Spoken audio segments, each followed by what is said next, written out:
we pulled up in the car park, yeah? And I said, right, I'm going to give you your $5,000.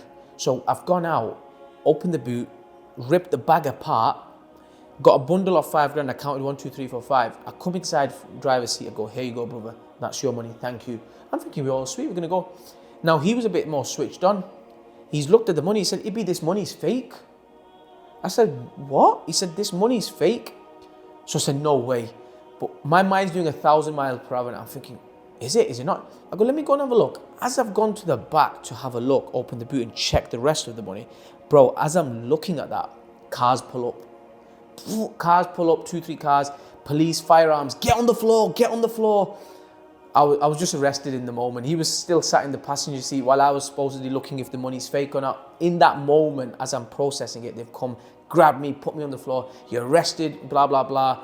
So I'm like, well, officer, what are you arresting me for? Hey guys, my name's Ibby Aslam. I've come all the way from Manchester on I Love Mondays podcast, and a little bit about me. I'm a mindset and business growth mentor, and I can't wait to speak with Zaid today. Something different for today we thought. Yeah. Was that good? Has that caught you off guard? Completely. I'm like, what do I say now? You've done what I need to do. I've not took over the show, by the way. It was just me and him had a little chat, and he said, well, why don't you introduce yourself? I said, why not, right?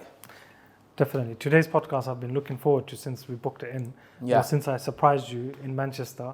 Oh, yeah. And I caught you off guard. Yeah, it did. It really did. Yeah. A few weeks ago. A few weeks ago. Halal Expo, yeah. Okay, right. Ibby is a business owner. He's a business coach, mindset coach. He's also a podcast host, Ibby Aslam Uncensored. And he's now taken up public speaking, which he had a very incredible experience, which you vlogged in Nigeria. So we're going to talk about his journey, and his journey is incredible. I want you to take us back to when you were like a young child growing up. How were you as a kid?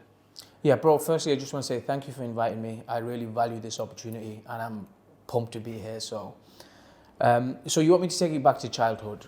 My upbringing, you mean, right? Yeah. So my upbringing was not on a council estate. It was, my parents were very wealthy. Well, my dad was. He was a property developer. He had an estate agent like this, plus he was doing many other things from that estate agency. And he was very, very successful. And so my upbringing was really like we had everything that we wanted. It wasn't like anything I want, like trainers. We used to go shopping, I remember, every quarterly, like every 3 months. Plus, and then we used to go on Eid as well. So we never was short of anything. Anything I wanted, like mum was a typical housewife. My mum was, she used to cook every day at home. She didn't really have a job. And that's, well, it is a job, but technically she didn't really have an outside, some sort of a job.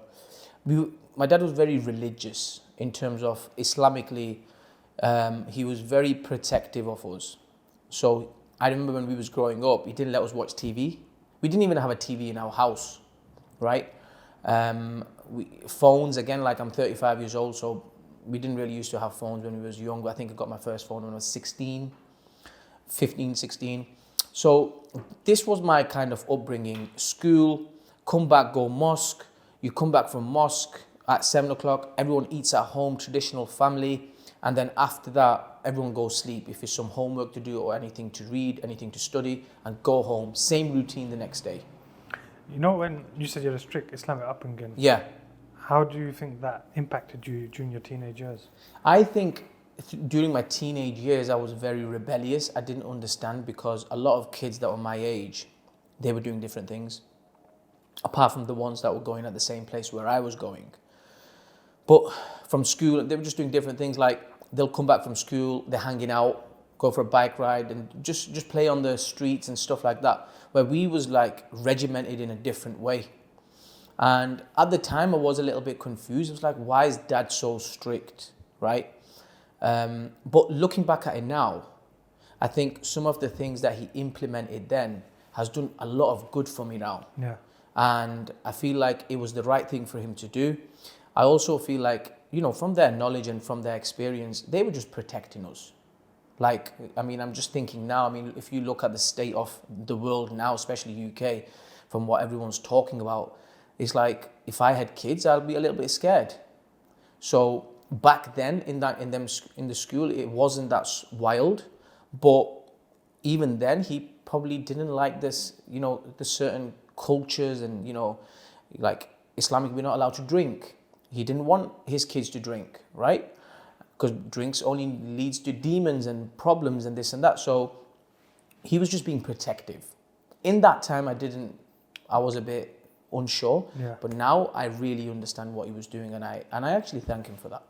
Did you go to like a private school, or is it standard state school? Yeah, so primary school, normal school. High school, I went to Bromwell High School for a few years, I think, from what I can remember. Then he put us in an Islamic school. So Islamic, it wasn't like a boarding school, it was like a public school, but Islamic school, where they'd done Islamic studies and just normal studies as well. We was there till the end of that. The high school, I think we finished off, from what I can remember. I didn't go to college. He wasn't a big believer in sending us college and uni. Like, because he had a business, he kept telling us that, listen, you don't need a job. You don't need to go college and uni and spend your years studying something, because his argument was that there's so many people I know that go and study for 5 years and 6 years. When they come back out, they're working in a McDonald's or they're taxi drivers. So he said, I want you to go down the business route. So don't worry about money and that sort of thing. That's the route you want to go. As long as you do what you have to do here, that's fine. So yeah, we finished high school and then we went abroad. Has that still like stuck in your mind from now? What stuck in my mind? In terms of not going to college, not going to uni, but get into business? Or would you have preferred or would you advise people now to get educated and then go into something you want to do? I think that, see, from what I'm hearing, I don't think you need education in terms of going maybe school, college and uni and learning business studies from a professor who's never run a business. I'm not a fan of that. But in terms of basic education, just learning the alphabet, maybe primary school, I don't know about you can get private tutoring, right? Tutoring, you know what I mean? Like private studies at home. Get a private teacher at home for your kids. That's what I would do. If it's crazy a little bit out there, then yeah, that's what I would do. I don't know about going to school and running through the traditional education system. I don't know. Firstly, I haven't got kids. So I've never really looked into that properly, right? So have you got kids? No. Right, okay, so maybe someone who's got kids will have more interest in that. But my thing is, whatever you want to do, just find someone who's already done it. Go and learn from them.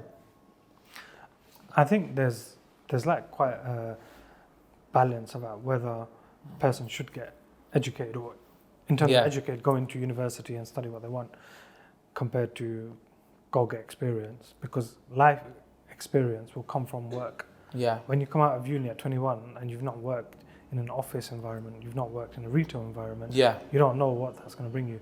But then at the same time, to tackle a lot of the issues in the world and to follow someone's passion. For example, I was speaking to Sufyan Ismail from Mend, the founder of Mend. We tackle Islamophobia. He's educated, and his network are educated people. He's also an entrepreneur. He's retired at 38 years old.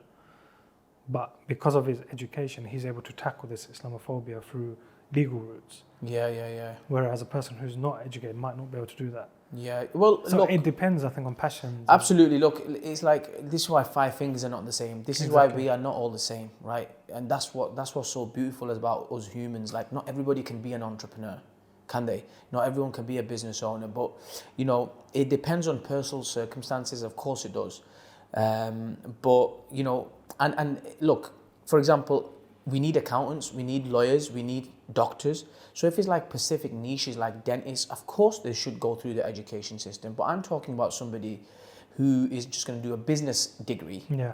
Right? That's different. And that's my specific example, is if you're going to go and do a business degree from a professor who has never done any business, and you're going to spend 6 years, come back with a certificate only just to put it on your wall, just to then the following day apply for a job at McDonald's, well, then you've just wasted your life. So where should he or she go up to at that stage? That's up to them. Yeah. Like, maybe go to college, I don't know. It's individual based. Look, I can tell you that I went to high school. I finished high school off. I've had probably one job like 15 years ago before I went to prison. After that, I've not had any job, and I'm like a multi-seven-figure business owner. So I've done pretty well. Yeah. So individual based. So what did you do after? So finished school? after high school, my dad wanted to move abroad. Where? Saudi Arabia. He said, I don't want to be in this country no more. I've made my money. I want to go up there and do whatever I'm doing up there. So he asked us to support him and come with him. But my mum didn't agree with this. She said she wasn't well. She said, look, I don't want to go. I want to stay here. So they had a little argument. But he kind of, me and my siblings went with him. At the start, he kind of convinced us to go with him. We was really young. And we did go with him. We spent about a year or two up there in Saudi, learned some Arabic, went to local schools. But bro, I didn't really like it up there. I'm going to be honest. Like, my mum was here. Our family was all over the place. So then after a few years, when he brought us back to visit mum and visit the family, I then ended up fighting to stay here. I said, look, I'm not going back, mate. Like, I don't understand what we're doing up there. So remember, my dad's like very strict. He's already very successful, and he was funding everything. And we was brought up like rich kids almost. Yeah. Right.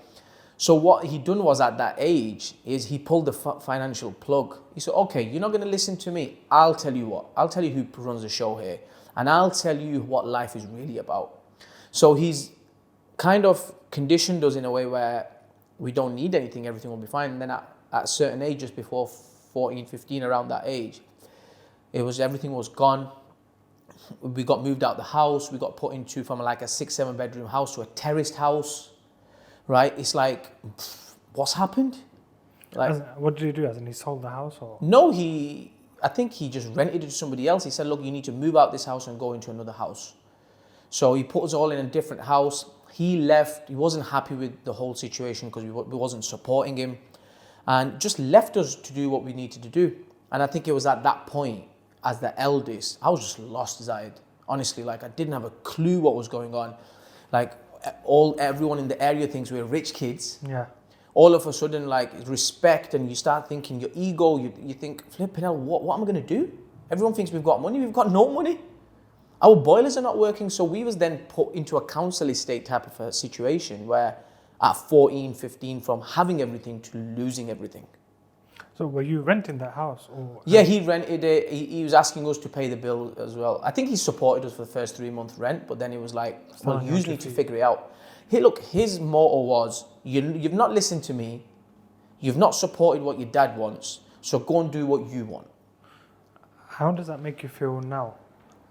How does that make me feel now? Look, everything happens for a reason, right? If I wasn't successful right now in terms of everything that's going on for me, maybe I'd have a different thought. Like, I'm a very forgiving person. I feel like, I mean, you have to look at it as a business sometimes. Like, imagine you've got 10 employees. I'm giving an example of 10 kids, and your employees are running their mouth. As a boss, you're not going to want that in there. You're probably going to think, well, you know what?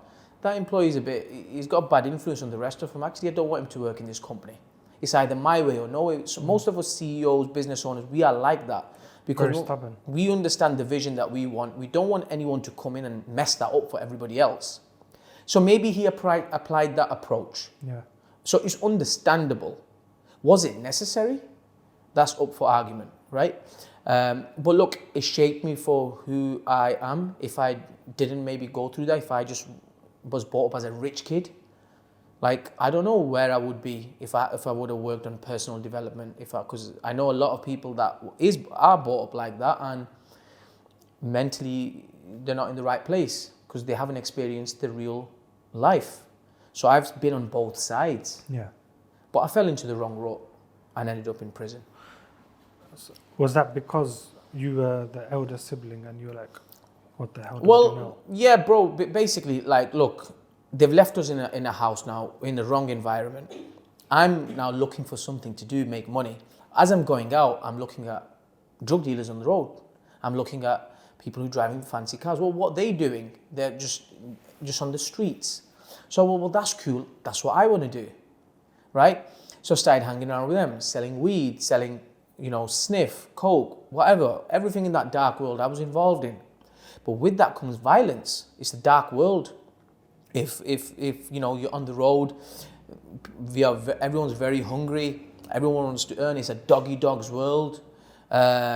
So from there, just one thing turned to another, and somebody owed us some money, and it was like, well, I'm going to go and collect it.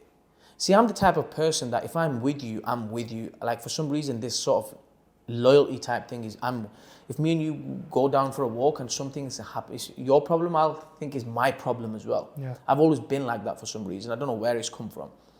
So when I was hanging around with them, any problem was theirs, it was mine. So I was literally taking the lead and just, let's do this, let's do that. And it just landed me in shit. Somebody owed 50 grand. I rang him up. I said, listen, if you don't give me this in the next, I think it was in the next 7 days or something, there's going to be serious consequences. That's what I said. They didn't take that warning seriously. So then I went and, got hold of a firearm because they're easily available. And I gave him a little warning shot. I shot his house up. Not proud of it. By the way, I'm not proud of everything I'm saying. The reason I'm telling you my story is because, look, I've come out at the other end. And, I'm a totally different person now. And there will be people listening to this who are still on the streets maybe. And you can change. The reason I'm sharing it so you get inspired by where I've come out. So I shot up his house. I rang him back. I said, I asked you for the money. You didn't give it. I'm giving you a warning. Take this really, really seriously. Can you just tell me how long more do you need to give me this money? He said, oh, no, I'm really, really sorry. I don't know what he said, but he said, look, give me 7 days. I'll give you the money. So what happened then was, in that 7 days, he was liaising with Scotland Yard police. And they were fabricating a story of how they're going to trap me to get... So he said, look, I'll give you the money, but it's in the bank. I need 7 days to get it. You need to give me some time. I thought, okay, understandable. And then we eventually arranged an address. Police was liaising with him, telling him exactly what to say. But by this point, I was getting surveillanced as well. So the day that the money was going to go, was going to get picked up by me, I gave him an address to drop the money off. And I really had this planned out, Zaid. I thought, he's going to drop the money off here. There's an alleyway here. So if he drops it off here and I pick you up and run through this alleyway, and I won't be able to get caught because it's like a one-way system. So I had this map planned out, like strategically out. And I even went and I hired like a little, like from the street, like a smackhead or crackhead. So I'll give you 5 grand. I want you to pick 50 G's up, please. He agreed. He said, right, no problem. But remember, it's a dog's world. No one trusts anyone, really. So the plan was he was going to pick the money up. He was going to walk 10 minutes to a house. And I was going to meet him in that house. And my thought process was that if he's going to get nicked, he's going to get nicked in that 10 minutes. But police were very smart. They were following me all the night before on the day. And they knew that, look, they know the game, that he's going to send some runner to pick up the money or something. Anyway, he's picked up the money. And he's rang me, goes, Ibby, I've got the money. I'm thinking, okay. I'm keeping an eye from the top a little bit, like, what's going on? He's now walking down the road, but he hasn't been nabbed. No one's arrested him. So I got impatient, like I'm 18, I think, or 19 or something. I got really impatient. I thought, I don't know this smackhead. He's got 50 grand in his hand. He can do me over. You know what? He's done 6 minutes walk. I'm not going to let him get to the house. I pulled up right next to him on the main road. I said, listen, jump in the car. He's fine. He jumped in the car. My agreement was with him that I was going to pay him 5 grand. We pulled up right around the corner in a gym car park. Before he got in the car, he put the money in the back boot. We pulled up in the car park, yeah? And I said, right, I'm going to give you your 5 grand. So I've gone out, opened the boot, ripped the bag apart, got a bundle of 5 grand. I counted 1, 2, 3, 4, 5. I come inside driver's seat. I go, here you go, brother. That's your money. Thank you. I'm thinking, we're all sweet. We're going to go. Now, he was a bit more switched on. He's looked at the money. He said, Ibby, this money's fake. I said, what? He said, this money's fake. So I said, no way. But my mind's doing 1,000 miles per hour and I'm thinking, is it? Is it not? I go, let me go and have a look. As I've gone to the back to have a look, open the boot and check the rest of the money, bro, as I'm looking at that, cars pull up. Cars pull up, 2-3 cars, police, firearms, get on the floor, get on the floor. I was just arrested in the moment. He was still sat in the passenger seat while I was supposedly looking if the money's fake or not. In that moment, as I'm processing it, they've come, grabbed me, put me on the floor. You're arrested, blah, blah, blah. So I'm like, well, officer, what you arresting me for? They go, you little bastard. You know why we're arresting you. But that was it, bro. I didn't see no daylight. I went straight to jail, remand, prison. I got sentenced after, I think, 1.5 years. And that was my first sentence. I got 8 years in prison. Did the other guy get arrested as well? Yeah, he got arrested as well, but he just grassed on me. So he got let out. He snitched on me. So he kind of got let out. I think he must have served something like 1 year on suspended sentence or something like that. He gave a statement against me. He said, look, he's asked me to pick the money up. He showed them police text message evidence. He didn't know me, did he really? Yeah. So, yeah. So that's what happened there. So my first sentence, I got 8 years. So how were you like in prison? Were you like, okay, cool, I'm going to change? Or No, bro. So I've landed in prison. I've turned 19, something like 19. I had to grow up very, very fast. And from the second day, I started asking everybody, like, how long do you think I'm going to get? And remember, everyone in everyone in the prison is like all criminals, but they're all solicitors, they're all barristers, they're all judges. They all start giving you advice. Oh, you're on a serious charge. You could definitely get a long time here. So I started learning from the second day that I could be looking at potentially 10 years here. this was before you got sentenced, right? Before I got sentenced, while I'm waiting for trial process and blah, blah, blah. So I'm starting to learn 10 years. I'm thinking 10 years, that's a lot of time that. I'm thinking I'm not coming out when I'm 24. That's like most of my 20s done. But anyway, by the time I got to the sentence 1.5 years, by this time I was ready for like a 10-year sentence. And then when he gave me 8, it was like, it wasn't a punch. It was like, okay, I've already knew this 1 year ago. People been telling me this every single day. So did you plead guilty or what? No, I pleaded not guilty. Why? I don't know, bro. I don't, because I thought that we could get him to throw the case out. So it was like, we could get him to retract the statement. And just stupidness, really. I was caught red-handed. But I don't know why, something inside of me just thought I might just get away with it. It was my first sentence, I was young, I just didn't know. So anyway, I'd done 4 years. And in my last year of my sentence, bro, my mum passed away in my last year. And jail does 2 things for you. Either it rehabilitates you, you come out and you're never committing a crime again, or you come out like a bigger gangster or bigger supposed gangster, right?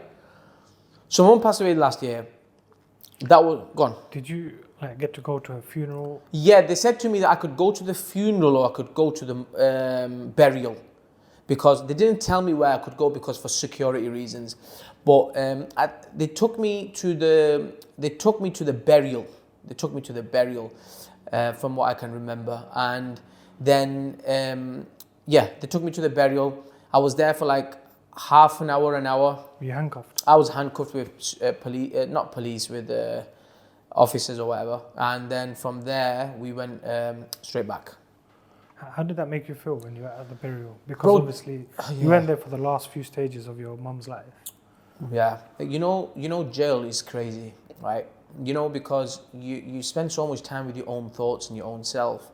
Like, it just wires you really, really differently. I was very upset with what had happened. Like, I was the eldest, and I thought, well, is this what it is now?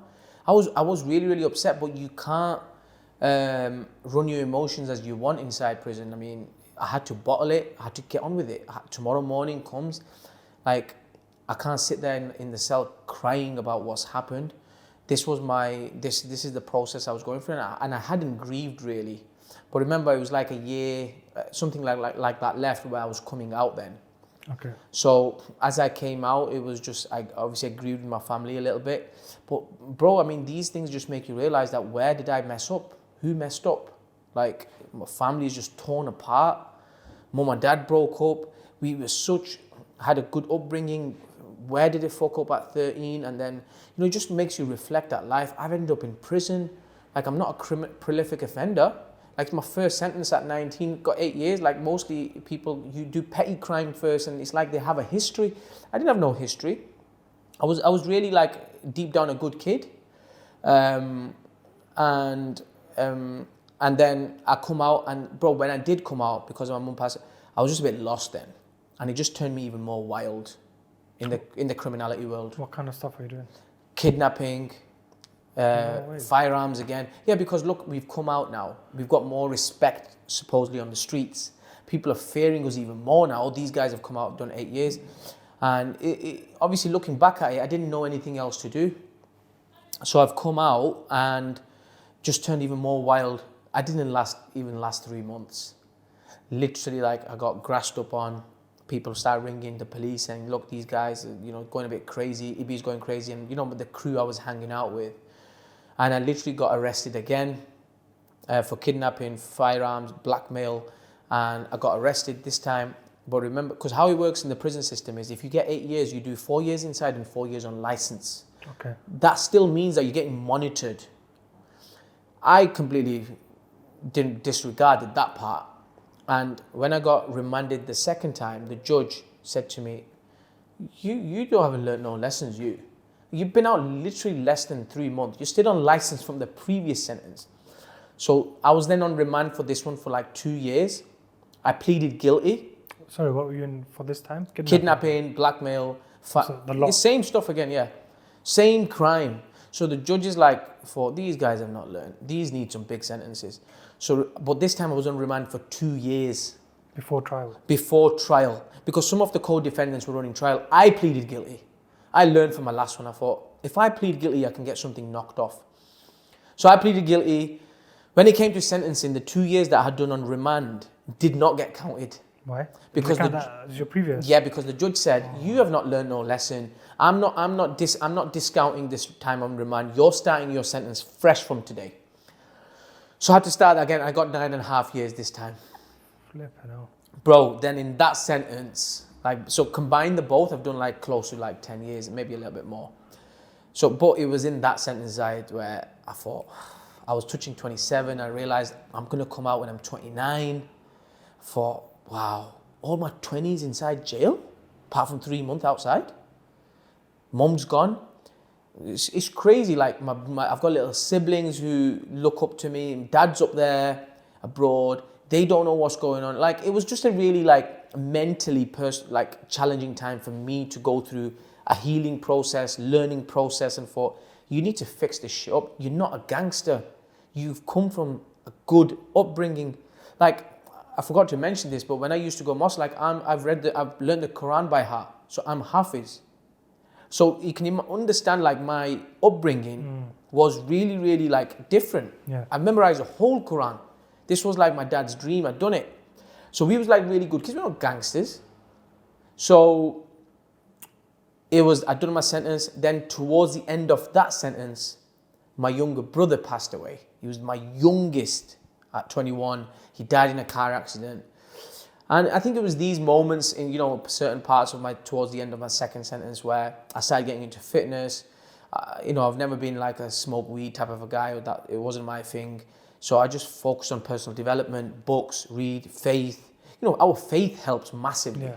We believe in that, especially I was a Hafiz, so I knew I could go to certain places. I could read Tahajjud if I was really deep down.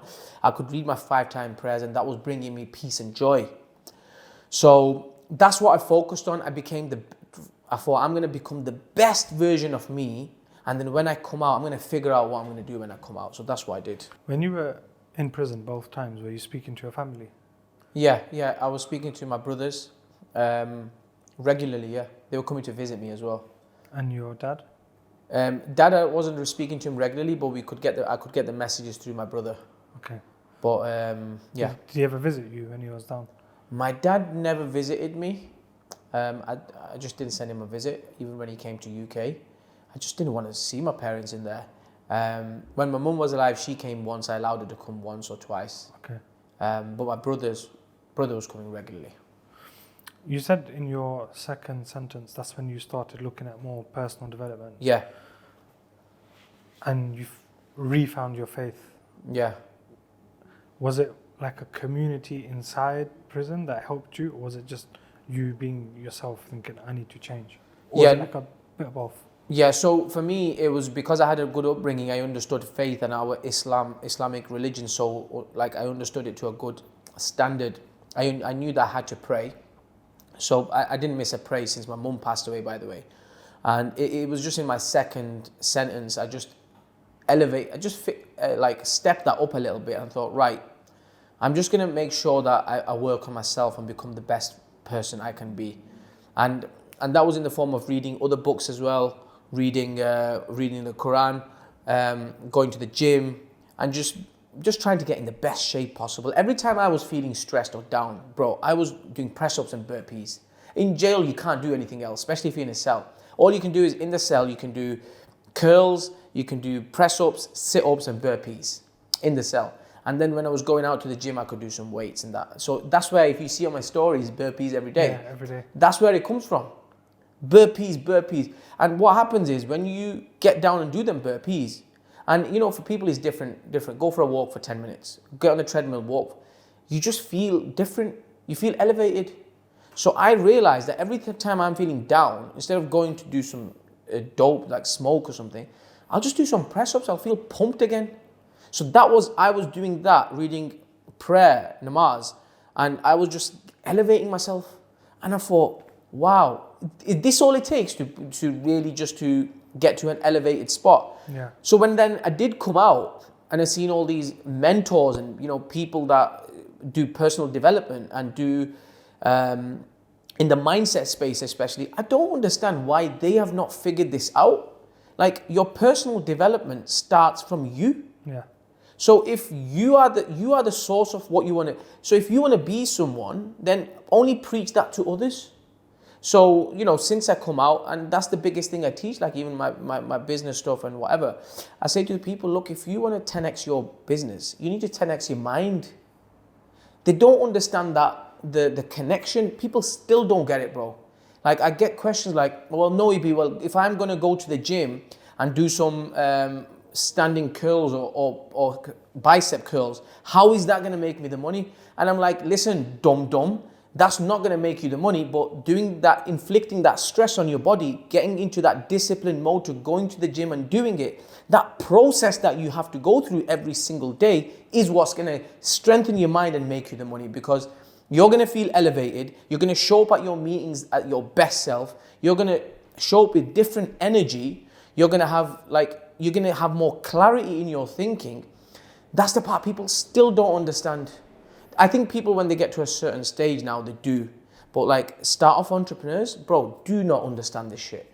I just don't understand why they want to make their money and then get to 30, 40, have heart problems and diabetes problems, and then be like, oh, I need to do my health. What they don't understand is that if you focus on your health from 20s, believe it or not, it will shorten the time frame, because you will be able to think better, show up better, do better things, which means that you will be able to make better decisions, make more money. They don't see that. I'm trying to change that, bro. I'm trying to change it. Do you speak to a lot of people in their 20s, or are your clients mainly 30s, 40s? No. I find it when if I'm speaking to people in their 20s, they're in a different mindset space. Like, you have to understand, I've done 10 years in prison. I couldn't have a shower when I wanted. I couldn't wear my favorite clothes. I couldn't order a delivery Uber Eats. I couldn't eat my favorite cereal. Like, I couldn't eat my favorite food. I didn't have my favorite mattress. I couldn't just watch Netflix.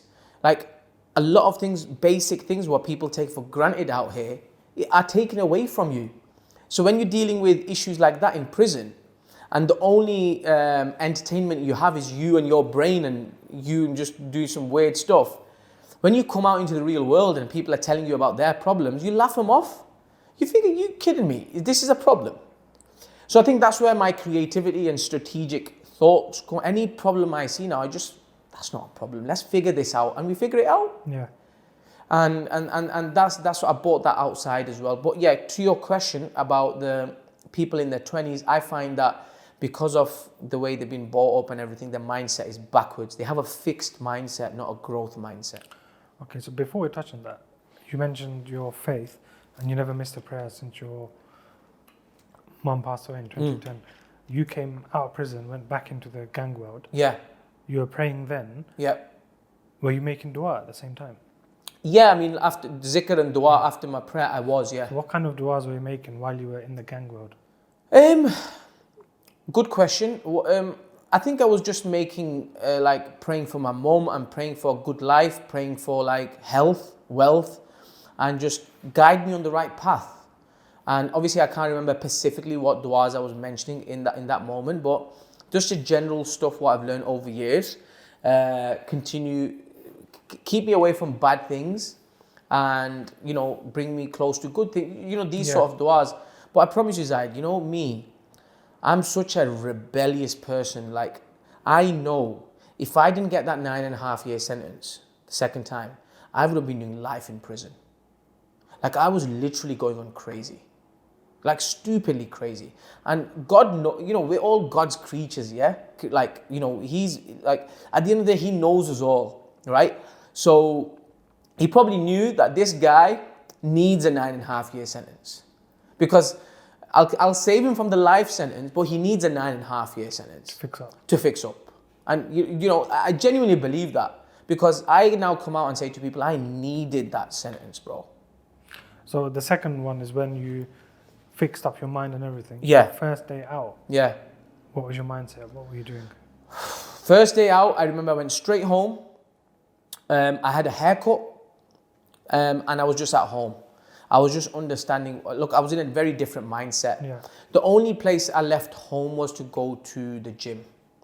I got a membership, I got a few clothes, and I was just spending, first 6 months I spent at home.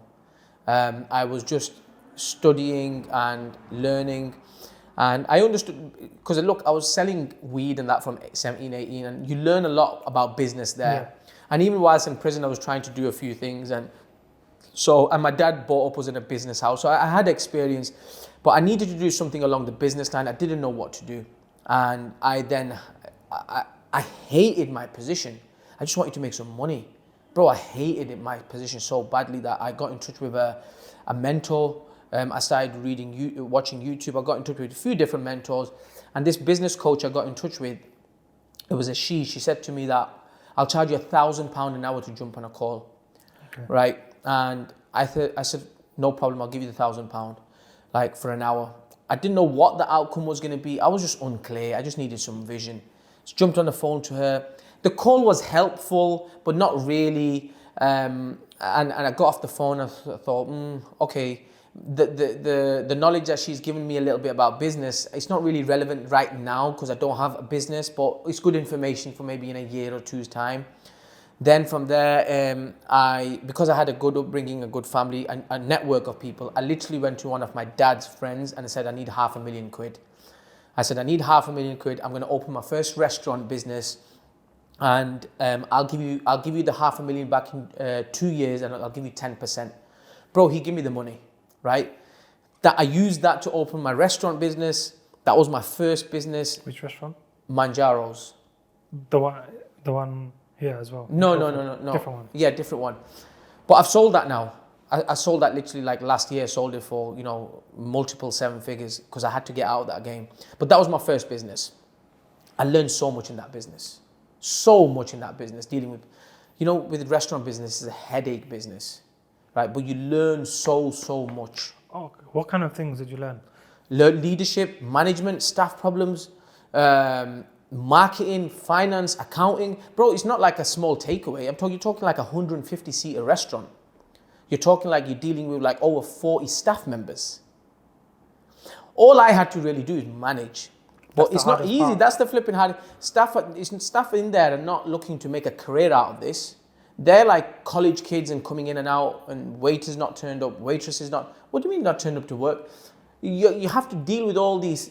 So anyway, I hired another business coach, learned more about business, more about accounting, understood like different aspects of how to make a business work, how to make a business run, started bringing some systems into it, like a year into it, and made some really, really good money from it, like really good money. And that's what kicked me off. I got into the property game. Before the property game, can you run a restaurant without being there? Because Yes and no. Okay, go on. Yes and no. So I'm the owner of the restaurant. My vision is going to be I'm going to outwork everybody. So you can't replace you. But what you can do is bring two managers, CEOs, and bring them in, which means that you take a massive pay cut, and what even two combined, or even three, depending how busy your restaurant is what you can do is you can give them a really good salary, and they will do 90% of the work, 80% of the work, but they never use still. But you can make it work if you have good systems and you give them good incentives and good wage, and it depends on so many factors, bro. Like I've realized that with staff, if you don't have like emotional connection with them, like a lot of people work in places because they feel like working there. If they don't feel like working there, they'll be gone. So, and it's not their business. So it's really important as a CEO, as a boss, you have to create good connections with your staff and have a good culture in place. It's not just about them working there. It's about how am I going to keep them here now? I want them here for the next 2-3 years or 4 years or even longer. So it was a lot of things that I had to learn from my skills in jail, from my skills over life, like how am I going to bring this into this world? So yes, to answer your question, like you can be there, you can not be there as well. It'll still never be the same as you, because you're just going to come into the workplace and see different things. But you can kind of damage the limitation by bringing like senior managers in place and give them one role each. How do you recruit a senior manager? Did you recruit one?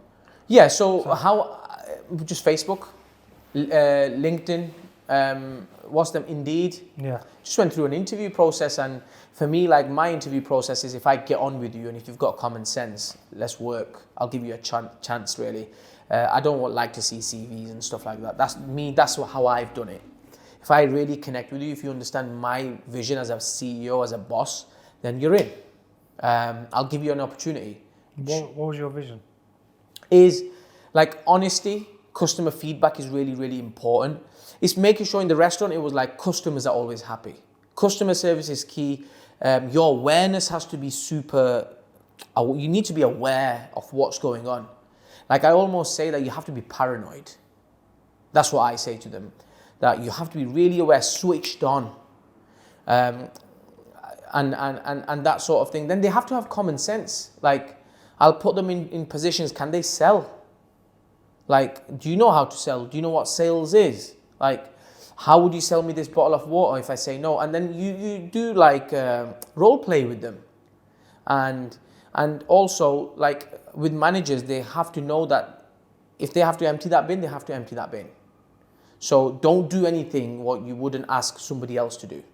So it's a multi different things that they have to have skills of different things, and what makes a good manager. What was your next business?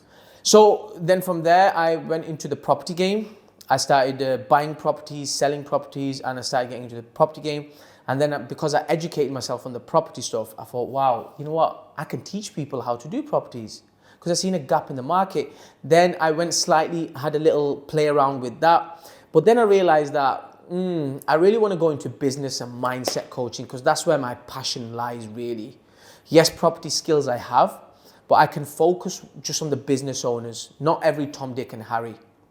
So then I went and hired another coach. Bro, it's just a learning game. Like I'm addicted to learning now. Like I'm at the stage now, if you have some information like I don't have, like I want to buy it off you. This is where I'm at right now. And I hired another coach, and that's when I created a mindset and business coaching program. And I literally focused on business owners who are making 100 grand. I'll show you how to go to 1 million easy, right? But you have to follow my process. You have to listen to what I say. Personal development is going to be a big part of this program. So then I've now got a program where what I do now is like the mindset and business coaching program, which I teach business owners who are already doing 100K. They have to be doing 100K in their business. I don't want no startups. And I showed them, bro, how to easily scale it to £1 million. And it's not hard. It's just certain systems. You have to fix yourself as a person. And it's the principle of be, do, have. You know, don't be, can't do. Don't do, can't have. Simple. So That's the yeah. mindset. And if you go on my website, it says straight away, be, do, have. It's the principle of high achievement it is. And Why? Because you have to change your identity. as I was saying before, you can't make $1 million by not being $1 million person. Okay, you might make $1 million, but then you're going to suffer in other parts of your life. So it's really about being the best version of you, what you can be, and then attract whatever comes with that. And that's the part people find the hardest, because people just want to have. We desire to, oh no, but I want that car. I know you told me to read the books and go and do the seminar, but I really don't want to do that. Oh, I know you told me to go gym and I have to lose the weight and eat less, but no, you know what? Is it no magic pill I can eat somewhere and maybe just lose a bit of weight? People are longing for the truth, but they want to believe some lies. And that's my program now, which I went and created, which I'm really, really proud of. And yeah, I'm booming with that. And then with that, if people want to get into property, I help them get into the property game. If somebody came to me with a 9-to-5 job and said, look, I want to get into, you're not my client. You're not my client. It's because, bro, I'm big on mindset. Like, it's a big part of my program, which takes people from like 6 to 7 figures, 7 to like wherever they want to go. And I've noticed that with people in a different space, like the mindset is so much work to do. Okay, so what's your process? Say I come to you. Yeah. Say, okay, I want to take my 6 figures to 7 figures, or Yeah. 7 to 8. Yeah. What's your process? Yeah, bro. So the first process is that we jump on a call, we audit your business, we see if we can, and I work with all business owners, because look, these principles that I teach, they work for every single business. Then you pay for my program, and then I run you through. So this is where I'm different to most coaches. Most coaches help their clients realize what they can't do. I'm helping my clients realize, like, understand that you have to become the person who can do the thing, which means that I put heavy focus on personal development. I've got training programs in there. I'm like, how many days can you go to the gym? Tell me. I'll sort your nutrition out. I'll sort everything out for you and make you understand that in order to be better, you have to understand what's going inside of you, right? So you can, if you want to change your output, change your input. So whatever's going inside of you, you need to know, you need to be educated, right? You need to know what you're eating. You need to understand how your energy levels work, right? You have to understand every single thing about your body. So I put them through a test. Give them a program, nutrition program, give them a training program. Just that alone changes the world for them. I promise you, just that alone changes the game for them. And then jumping on a Zoom call with me, like every week for accountability, like speaking to someone like me, like, bro, you will run through that door. Like, I'll make sure, like I say to my people, listen, if you're not feeling confident, borrow my beliefs. I've got faith in you, right? And that's all people need sometimes. They need a little bit of, yeah, go on, sorry. No, I think you're right. As business owners, it can be a very lonely road at the top. Of course it can. And you just need someone to say, you know what, you're actually doing a good job. Because half the time, business owners are thinking, I've got a million things to do. Yeah. I've got the marketing to do, accounts, HR, I need to recruit, I've got to sell. 100% agree with you, bro. And for me, like, it's about making them understand that in order to make more money, you don't have to do more. You have to do less. So I break that down with them. I help them systemize their business in a good way where, for me, like, bro, I am about working hard, but if I could show you to work 12 hours a week and make the same money, why would you want to work 40 hours? Why? I know people always talk about working hard. Why do you want to work hard? Yes, it's good to have that mindset, but work hard on you. I think the important thing is you work on what you enjoy. Yeah. And in a business, there's how many departments? Even a startup will have so many departments. Someone's got to do payments, someone's got to do the sales. But if, for example, a business owner is good at selling, they can do 30 hours. Absolutely. Everything else, systemize it. Systemize everything. And look, it ultimately comes back to what your life goals are. What do you want out of life? This is another question I ask my people, like, that jump on. Where do you want to live in 5 years? Do you want to be in UK? Do you want to be abroad? Okay, well, if you want to be abroad and you want to leave the country, your actions are all the opposite. Right? So we fix deep stuff. It's like one day I'm a life coach, and second day I'm teaching them how to scale their business, third day I'm focusing on mindset. It's like we're doing different things.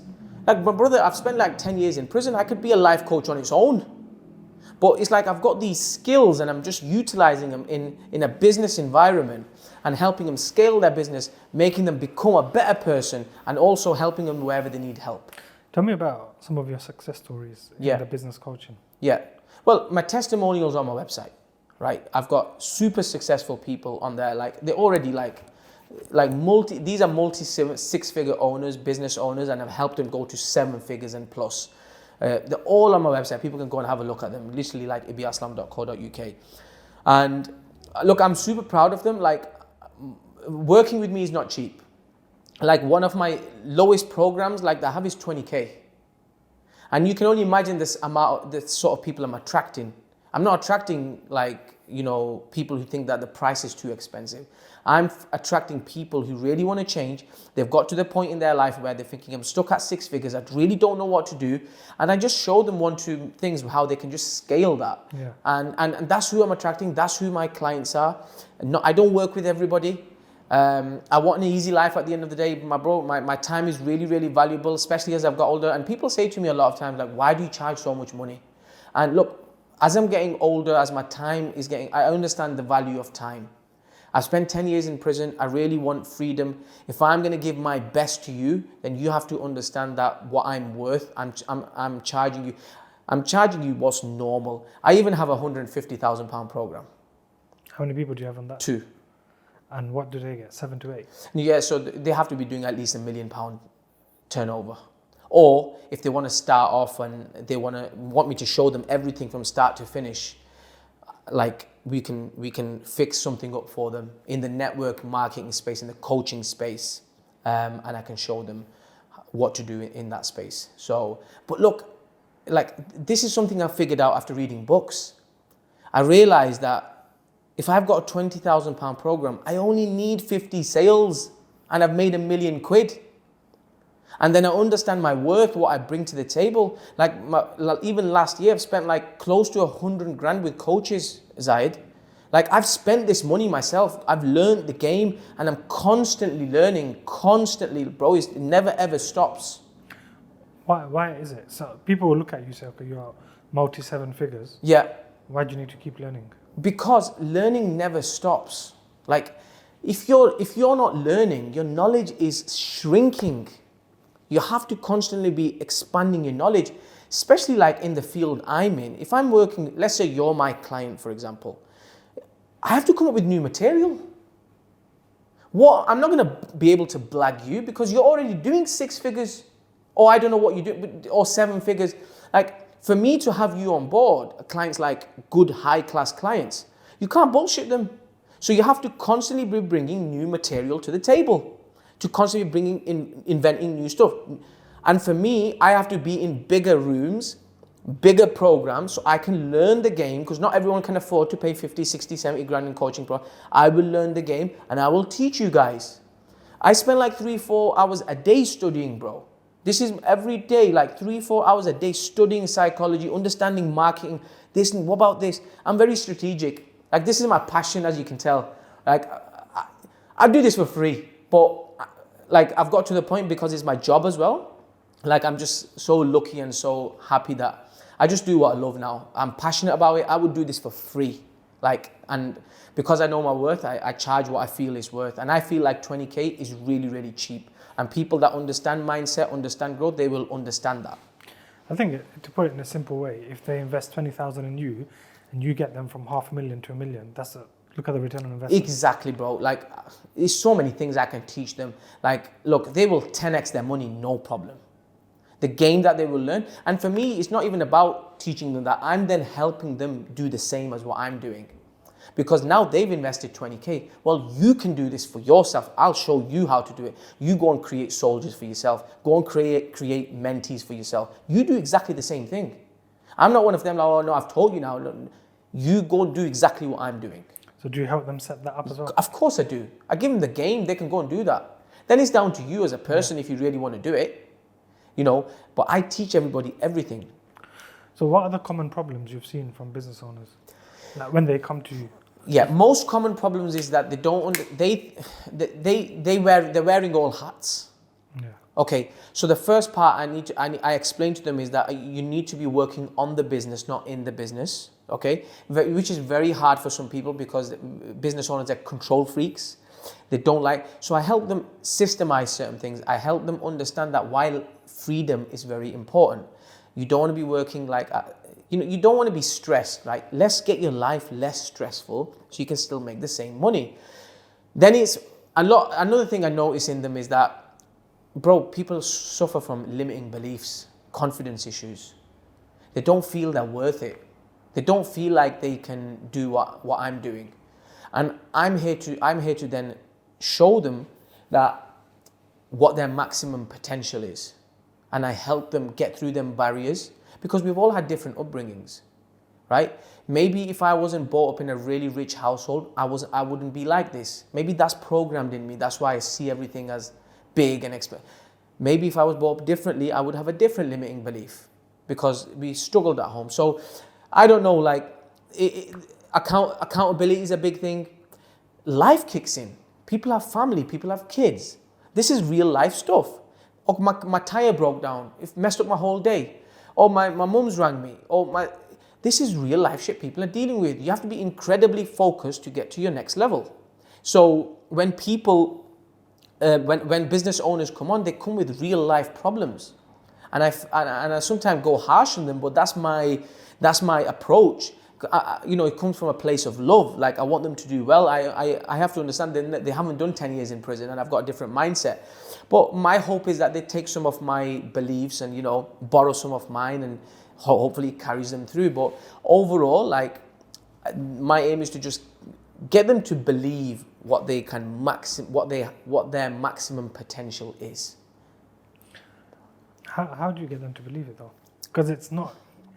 When someone's wearing all hats, business owners are very rarely focused. You literally have to take time away from the business to focus yourself. Yeah, so like one-to-one sessions, mapping, writing things down, making them looking at two perspectives, like why life would be better if somebody else was doing this and you had this system in place where you could monitor it. It's like your kids, right? When you have kids, from my understanding from people that you have a naughty kid, you have a good kid, right? You have a rebel kid. You know how to deal with all of them. They become your children type thing. I don't mean to say I'm just like generally speaking, like you have to know how to work with them. You have to understand someone's personality. You have to have a high level of empathy and you have to be very, very, very good at listening. And I am that. So like when I listen to them, I understand their problems, then I figure out a solution for them. And for some, like if they just need a little bit help, I understand, like I don't want to push this client too much. It'll be too much for him. Right now, let's just give him this much information. Let him fix that. Let him fix this. Like it's a journey for some people. And for some people, it's like, no, I want to know everything. Well, I'll give you everything. So the whole principle goes back to be, do, have, right? You have to become a different person. You have to change your identity. And if you're not going to change your identity, you're going to be stuck in that rut. So I help them understand that, see that from a different point. And then I show them what I've done. And then from they understand that, look, they pay 20 grand for my programs. Trust me, their wife's not going to let them get away with it. They're showing up. Yeah. They're going to take that action. And if they don't take that action, then it's up to them. That's a lesson that they will learn. Do you encourage business owners to make an impact? Of course I do. I mean, that's the whole purpose of life. Like, especially like elite business owners, they have a level of responsibility, I genuinely believe, because they're already creating an impact by having a business, right? Firstly. And look, it does come down to your purpose, connection, and if you really want to go out there and impact more people. But why would you not want to if you can? Like, my purpose is I would love to, but it's individual. Like I just show them what they can do. And I feel like when we open a door for an elderly person, or we let a woman sit down first, or when we go to the doctors and we stand up, or if you're on a bus and you stand up if you see someone elderly, I feel like these sort of basic things just makes you feel good anyway. So that comes under serving. Because that's a form of serving. Yeah. When someone comes to your house, a guest comes to your house and you serve them food, it's serving. So all you're doing is serving more people in a different environment. So I feel like I've not met a single person who doesn't like serving. but they just don't realize they're doing it. So, and it's just like, again, it's for me to just show them that what they can and the potential that they have. But I understand life gets in the way, and this is where it comes down to your personal discipline. This is why I also focus on personal development, because they go hand in hand. Like if they're disciplined and going to the gym every morning and doing what I'm asking them to do and eating right and everything, when they have a problem in their business life, then they'll be able to handle it better because they have some discipline. But if they're just like a messy type of a person, then when they suffer some problem in their business, they're not going to know how to deal with it. This is why I say personal development and they're connected, bro. Like I can't shout this loud enough. No, you have to work on yourself. Of course. Because the business is you. Yeah. Yep.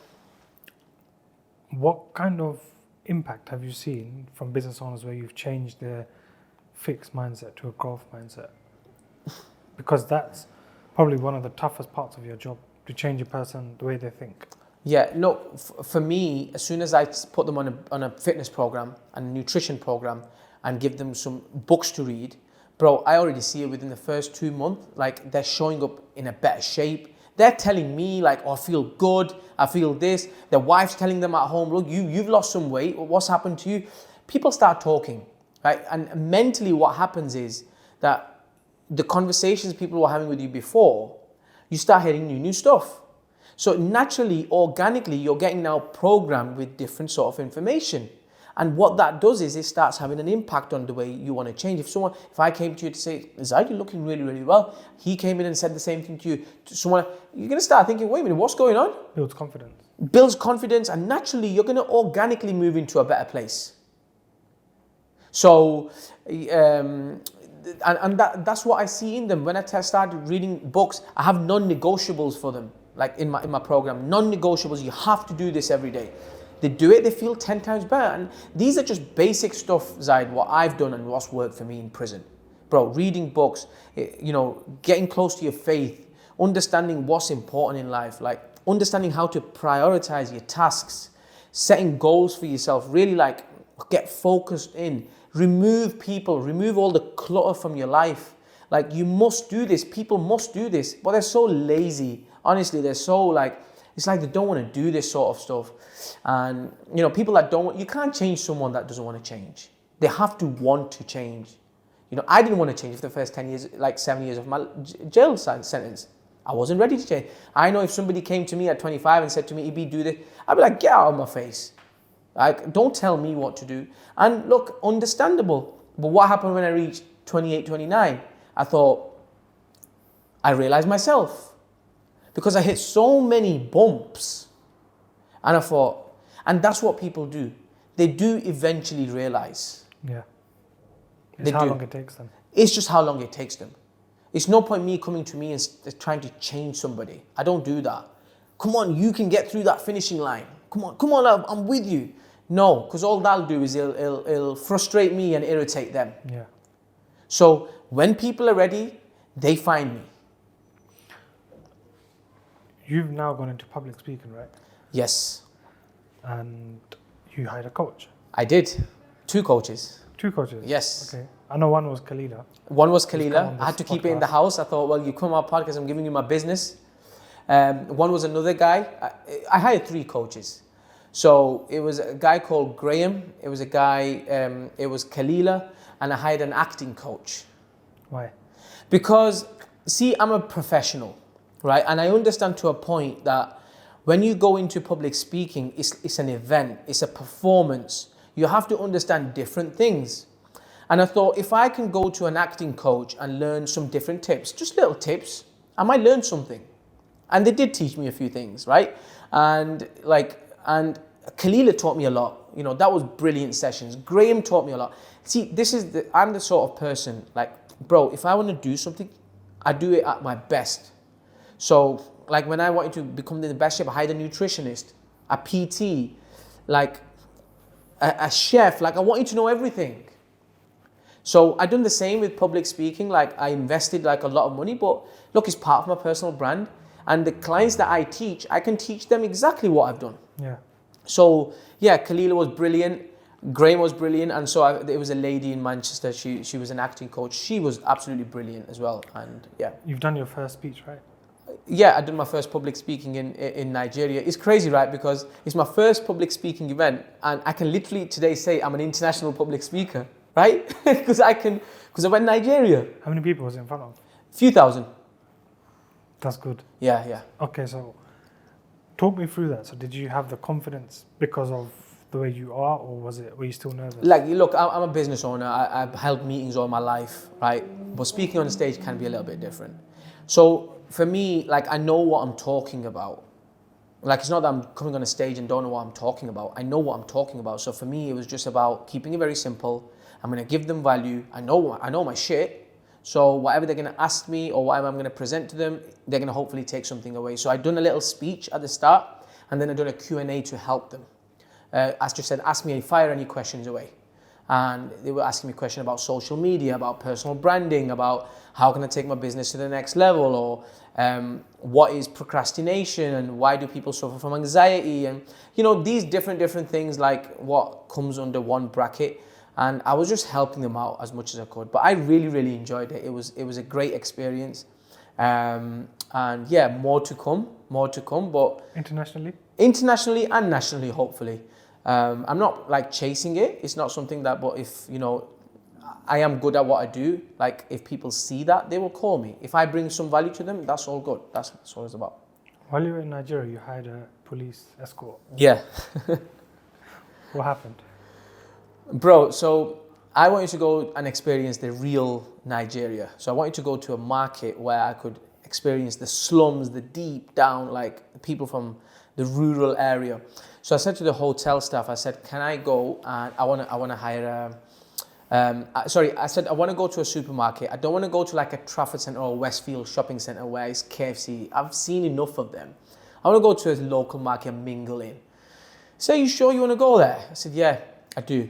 And he said, okay, well, there is one. It's 45 minutes away, but we wouldn't recommend you go there because it's not safe. So I said, well, I could handle myself. I looked at my driver. He was like 6'4". I said, he can handle himself. I looked at the camera guy. He was 4'5", but I thought, how old was he? Huh? How old was he? 30. 4 foot or 5'4". Oh, like what? I mean, I'm sure. Tongue in cheek, but he was shorter than me. He was shorter than me, right? And I'm not that tall. So, and he had a big camera, like one of these expensive ones, and he turned around and said to me that, Ibby, I don't feel comfortable taking my camera up there. When he said that to me, I had a little. He's a local guy, right? He's a local guy. I had a little, like just a flashback. I thought, well, he's from here. He's telling me that. Ibby, am I being a bit crazy here now? Like, I'm just, like, my rebellious, like, I want to go.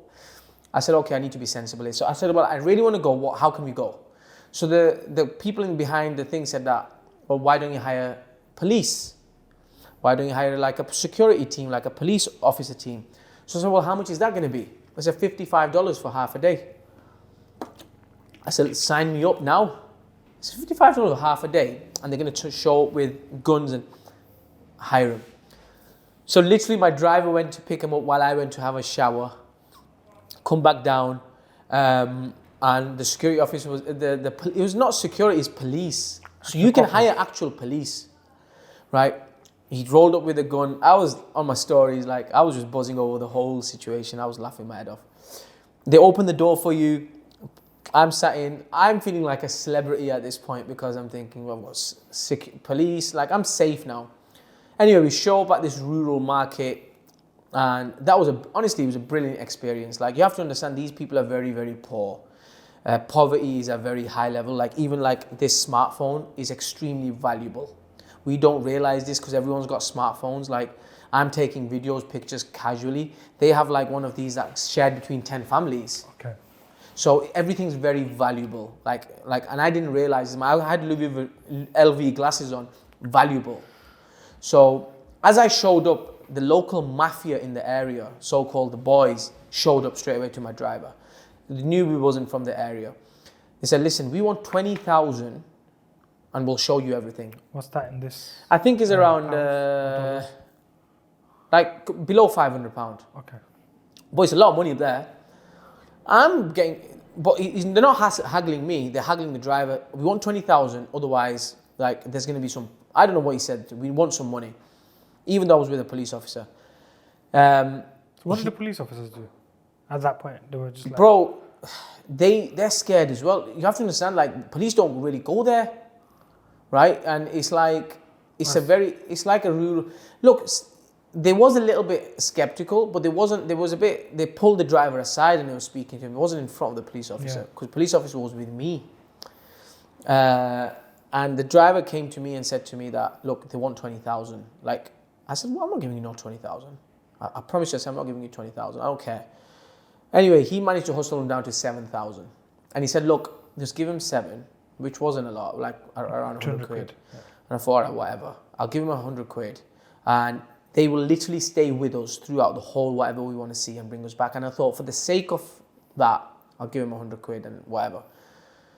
So that was that. Went inside, bought some things, little things from different people. And it was just a really, really good experience. Like, I loved it. I'd stay there all day and start speaking to people, but it's not safe at the end of the day. Like, you're a commodity. So you've showed up, like, as a foreigner up there. You have to respect the local rules. Like, I was getting my camera recording. They don't like that sort of stuff. I didn't realize till a little bit later, but we done what we had to do. And swiftly, like, after 15 minutes, we made an exit. And we could tell, like, there was more people gathering at this point, and it was becoming a little bit unsafe. And I was looking around and thinking, well, this guy's 6 foot, but he can't fight the driver. This guy's like nearly 5 foot. He's going to get run over. It's only going to be me a little bit handling myself. I can't deal with the situation here if something really just hit off. I've got a police officer with me. I think that was the only thing that was holding them back. Because there's a police officer with a gun. They didn't know who I was. And they thought, while they was confused, we was in and out. But in hindsight, if I was to go again, I would hire like at least 4 or 5 police officers, because your safety is very, very important. That's what I would do in hindsight. But look, still great experience. I got to see Nigeria, Lagos in Nigeria, how probably most people from there probably won't see if they're born here and they go back. So I feel like I've seen the proper ends of Lagos in Nigeria, and what a beautiful country. What a beautiful people. They're so respectful from women to men, and the food is fantastic. What kind of food did you eat? They have like rice and different sort of meats. Like I'm a healthy eater, so I always find the healthiness. But they had a local place. It's on my vlog story. I don't know what it's called. And they had so many options of chicken and meat and lamb and this and that. And I forgot the few names of the dishes, so I don't want to say them because I just don't know. But bro, everything it was very heavy. But it was really, really nice. Like, not too spicy, perfect flavors, and just heavy. It is heavy food, but it's different. It's a different culture. Like, if you go to our culture, like, it's heavy food as well. So, but I really, really enjoyed it. Have you got your next speech lined up? Next speech is not lined up yet. So, we'll see. We'll see where it is. There's talks going on in the background, but not yet. Nothing's official yet. You were in prison for 10 years. Yeah. Is a prison a good way to rehab prisoners or criminals, or would you reform the system if it was down to you today? Okay, that's a very, very good question, and that's a very deep question. And what I would say is that, firstly, a lot of people that are in prison, they have mental issues. They have really trauma issues, different sort of problems. And it's, again, you can't reform a situation like that. You can try to make an impact, but it goes deep. It's so deep that I wouldn't even be able to work out that where would I start. And you have to understand, prison's a business to the government. Yeah. Right? They want problems. Yeah.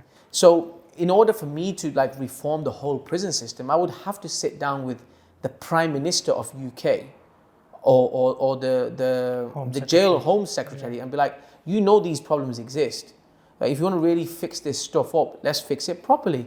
That's the conversation that would have to take place. They don't care. It's a business. Everyone makes money from there. So there's no way you're going to reform that. The only way that you're going to reform that is the people individually. Comes back to my original point. You have to become. You have to want to change, and then you will change. So if you take the government aside, Yeah. and you've got a prisoner who comes in, he's got 10 years, how would you approach changing him? What was the first thing? Would you like get a psychologist and say, okay, where do these problems come from? Dig right deep It depends into what sort of trauma someone's had, right? Yeah. If someone's been abused, where do you start with him? If someone's like seen domestic violence all their life, where do you start with him or her? If someone who's had a good upbringing and then lost everything and then where do you start with them? It comes down to personal, how you've been programmed. Yeah. Who's your upbringing? Who do you speak to? Bro, there's so many factors that goes into this thing. But it comes back to like basic, simple things. If you want to change, you will change. If you want to heal, you will heal. If you want to do something, you will do it. And, if I was to sit down with somebody and try to heal them on some way, shape or form, which I don't do, like I'm not a healer, but I would ask them personal questions, right? Like, what was your childhood like? Yeah. What's happened now? Like, what's some of the things that stick with you right now from childhood? What's some of the things you really, really loved? What's some of the things you really, really liked? Or what's some of the things you really, really hate?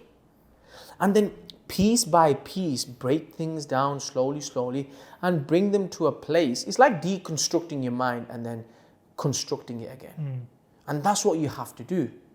And this is why, like, people that do that, credit to them. Like, I wouldn't have the patience to do that. Because I'll be like, get your ass to the gym and go and do them burpees. That's what I would do. But really, like, that's not for everybody. You have to understand people have different upbringings, different situations that they've gone through. And you have to really, like, come back to my original point, you have to have a high level of emotional intelligence. You have to have a high level of empathy. You have to listen to people. And once you have them traits, then, you can help someone and come out of that situation. And for some, it may take a week. For some, it may take a month. For some, it may take 2-3 years. For some, it may take a decade. Personal situation. Okay, just say you got a 19-year-old Ibby next to you today. Right Yeah. now, and you're in that 3-bedroom house or that terraced house that you are living in. You don't know what's going on. You felt responsibility. Yeah. What are you saying to him? From this position? From your position now. Okay, what I would say to him is that soak up as much knowledge as you can. Learn as many things as you can. Make as many mistakes as you can. If you have to mess up as many times. Do as many things so you can quickly get to a point where you can find out what your true passions lie. And then once you figure something out that you really want to do, then find someone who has done it, pay them as much as you need to get all that information and become like the source of the knowledge. And also at the same time, work on yourself and then show up as your best self and give that to the world. So soak up as much as knowledge as you can so you can make money as fast as you can, really. So you can spend it with your loved ones and you can have a better life for yourself. See, the thing is, people are not in no hurry. I would now advise my younger self to be in a hurry. I would say, hurry up. Most of the time we're faced with some things in life. Oh, we'll do that Monday. We'll do that next week. Oh, you know what? No, not right. This month I'm really busy. I need to do this. I need to do that. We'll start that next month. People are not in no hurry. I would then now say to my younger self, be in a hurry, because if you can do it quicker, it means that you can get to spend good quality time with your loved ones and you can impact more people, change more lives. That's what I would say. How do you create that urgency though? Because like a business owner's got 50 million things on his mind. Yeah. So something's less important. I'll do it tomorrow. Everyone's done. Yeah. But the urgency comes from focus. You have to want to do it, bro. If you don't want to do it, you're not going to do it. So it comes back to education. It comes back to like, why are you delaying it till tomorrow? Why? Let's break it down. Like, let's say it's a social media post and you're going to post and say, no, I'll start tomorrow. Why? Why were you not prepared better? It's always you. It's up to us what we want to do. It's just not a priority. I don't care about it enough then. Maybe that's what it is. So it comes back to you. Like, how do you create that urgency? You have to hate your current position. Like when I came out of prison when I was 29, bro, I hated my situation. I had no money, didn't know what, I hated my position. This is why I fast-tracked so fast. Because I've literally spent every single day since I've come out so intently educating myself and being around the right people and removing situations where I fast track. I've done things in a year what most haven't even done in 5 years. And then 7 years, I've done the same thing year after year after year. This is why I'm ahead of so many people my age from where I was like brought up at the same time as me. Because I had more intent. You mentioned do as many things now so you can spend time later with your loved ones. Yeah. You had a turbulent 10 years in your life. Yeah. How's your relationship now with your family? Well, my mum's passed away. My younger brother's passed away. My brothers and sisters, we are on a group chat. My dad is on a group chat. So remember, he lives up there. We're on good terms. I do my own thing. My family, my brother does his own thing. He's very successful. My sisters does her own thing. And my dad he's kind of retired now. So, there's a lot of things we haven't probably discussed. Asian families like this. My dad's stubborn. He believes he's right, and that's fine. And look, we're on good terms, and that's what I would say. Has your relationship changed with your dad since coming out the second time? I feel like because I've reached a different level of growth mindset. So I'm at a point where I'm very forgiving. I'm always like high frequency conversations, high level energy. Like if nothing bothers me anymore. Yeah. So I feel like even if I see something I dislike, I just ignore it. Well, it doesn't. How does that suit me right this second? It doesn't. So why am I going to think about it? So I have a different mindset to everything. So our relationship, of course, he's my father, right? I understand the religion. I understand that, I love him to bits. Like I will do anything for him. But, the truth of the matter is that there's probably traumas that's happened in life what maybe haven't been discussed. And will they ever be discussed? Discuss with your father? Yeah. Like for example, I spent 10 years in prison. We've not even discussed that part, just that alone. And I feel like you're supposed to have these sort of conversations, and so many more, like my mum and dad broke up, never spoke. Like, why was we moved in from that house to that house? Never spoke. Like, it's all assumptions. I'm assuming these things. But that doesn't mean to say I haven't got love for him or I'm not there for him. Of course, he's my father. He's brought us up. If it wasn't for him, I wouldn't be here. I understand the religion aspect of it. I understand what's right. So my heart is open, and, I think when the time is right, it will happen. And another thing is he lives abroad. So it's not like he's around the corner where... Yeah. So when it happens, it happens. But apart from that, we're always in a group chat. We understand what's going on. You've mentioned traumas and everything. Have you gone to therapy? Or is that something you don't... Yeah, so I do have a therapist. But it took me like years to find one. And I got that from my coach because I realized that when I initially went to I did go initially to a therapist, and I realized that all they was doing was getting me to get everything off my chest and not giving me no solutions. And I thought, I want solutions. I don't want to come here and talk to you. I can talk to someone else. So over the years, because we're business owners, we have a high level of giving bullshit. Yeah. We love bullshitting sometimes. Like, we think we can get away with it. I need someone to catch me out and be like, Ibby, come on. Accountability. So I have got a therapist where I go to, and she works with like 7- and 8-figure business owners only. She's really, really good. And every time I've worked with her, I've really enjoyed my experience because she tells me how it is. And I always say to her, everything I say to you, you have to come back at me with 2 different perspectives.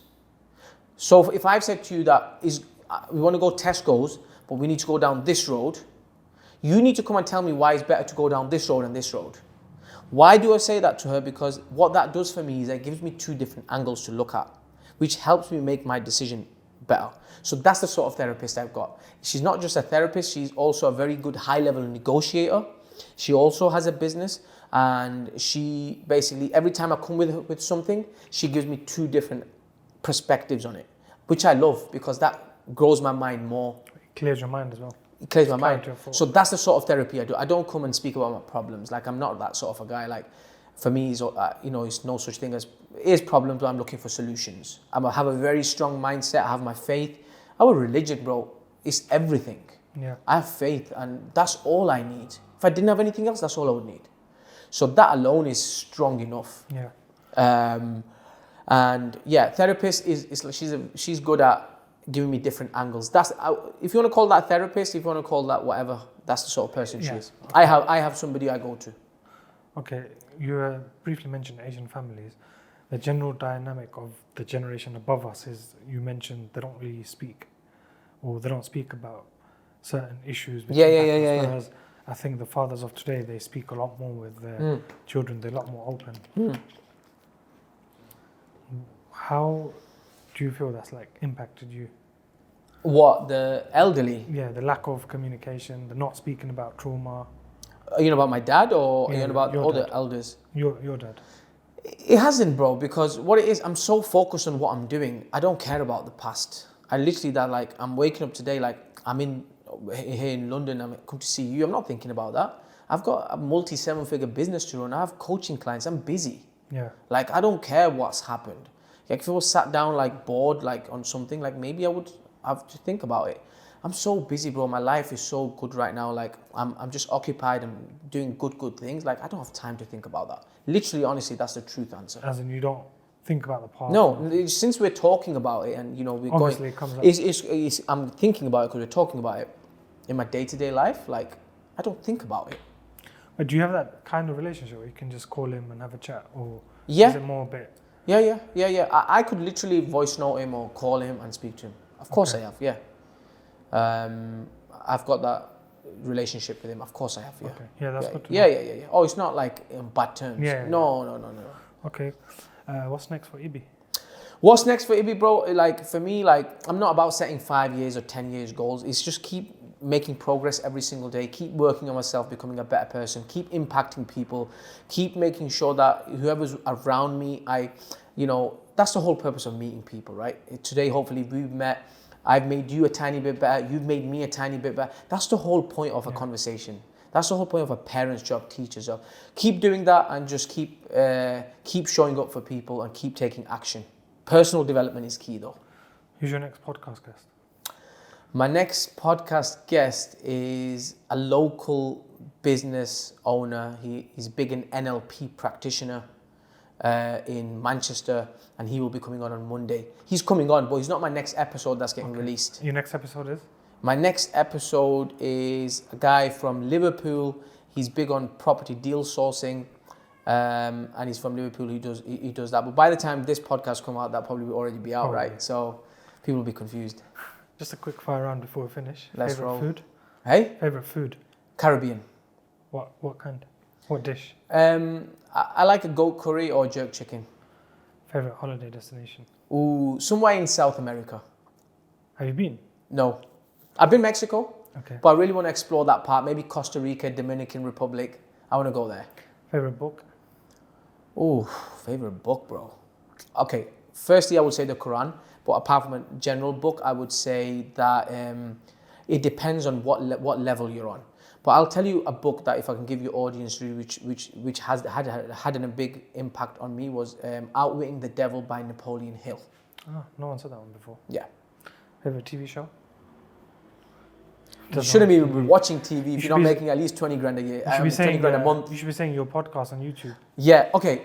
Actually, I love Monday's podcast and my podcast, which is Ibby Aslam Uncensored. Why? Because you get education from there. But watching TV shows, like, you shouldn't be watching it if you're not making 20 grand at least a month. Who should be the next guest on this podcast? Okay. What is it? Business owners and stuff. I would say get the foreign. What's the girl's name? The one you asked me about the prison sentence. The foreign minister? No. Home Secretary. Home Secretary. Get her on. Who was it? Who's the Home Secretary? Is it Priti Patel? I don't know, man. Yeah. Someone. She's not far from me. Get her on. But I don't like politicians. They're just not direct enough. They're too wishy-washy. Yeah. Apart from that, have you? It depends where you want to go with this, but. Business owners, someone like you, 7 figures. Yeah. I can't think right now. No comment. Favorite day of the week? Favorite day of the week?